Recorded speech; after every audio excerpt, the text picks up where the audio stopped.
These latest headlines from ABC15 are sponsored by Lerner and Rowe Injury Attorneys. One call, that's all. Hello, Megan Thompson with your top stories on this Monday from ABC15 Arizona.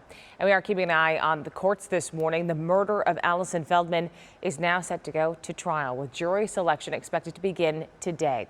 Ian Mitchum is accused of killing Feldman in her home a decade ago.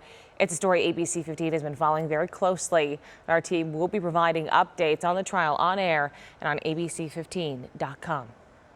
Now, as the government shutdown continues, so does the controversy over the delay in swearing in Arizona Congresswoman-elect Adelita Grijalva. Grijalva won the special election for District 7 back in September to fill the seat in the U.S. House left open after her father, Raul Grijalva, died of cancer earlier this year. Since March, the region, which covers parts of the West Valley, Tucson, and Yuma, has not had a representative in Congress. Now, today, ABC15's Nick Salati will be heading down to Yuma, speak one-on-one with Congresswoman-elect Grijalva. You hear from her this afternoon and tomorrow right here on ABC 15 Mornings. In the meantime, neighbors in a Santan Valley neighborhood are now pushing for answers after heavy rains earlier this month caused sinking spots in their yards. The Edgewood neighborhood is near Ironwood and Pima. One resident is now missing dirt under the front corner of his home.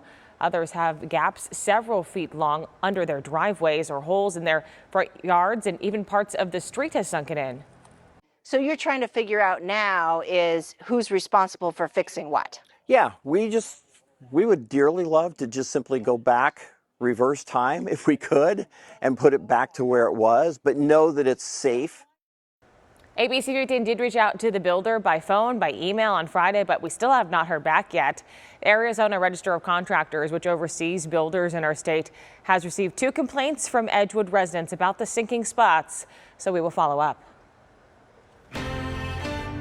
More homeowners are staying put nowadays and remodeling instead of moving. But if you're looking to update an older kitchen or bath, tariffs could have an impact on the prices of some of the essential items you need. Crews with Neil's Design Remodel are hard at work as tariffs threaten to send prices higher. Every cabinet we do is custom made for the client. While cabinets produced in the U.S. are not subject to tariffs, owner Alan Hendy says handles and other parts can push prices up if the hardware on them was produced in China. Ironically, he says cheaper cabinets from big box stores, usually imported, will be impacted the most. If we go to IKEA or if we order off of Wayfair, some of those choices that are saving money are where you're going to find the tariff impact. John Grishpol is co-founder of Great Builds, a service that connects home builders with vetted general contractors.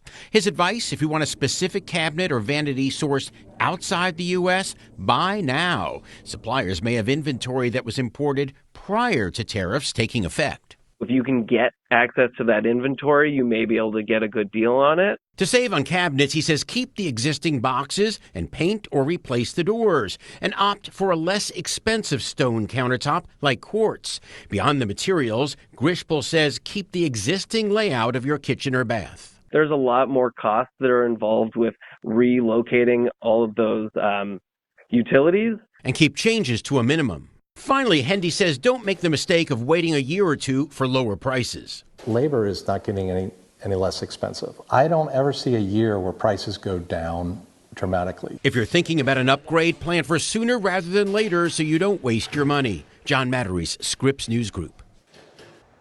ABC 15 is bringing free consumer help directly to you.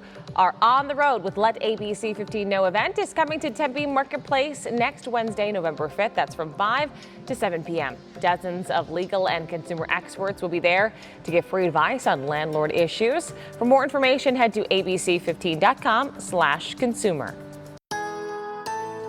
Tracking your most accurate forecast on this last Monday of October. I'm meteorologist Jorge Torres. Temperatures will be on the warmer side this afternoon, starting out pleasant at 67 at 8 o'clock this morning, 83 at noon with abundant sunshine and generally light winds, and a high today of 90 degrees, which is 5 degrees above average for this time of year.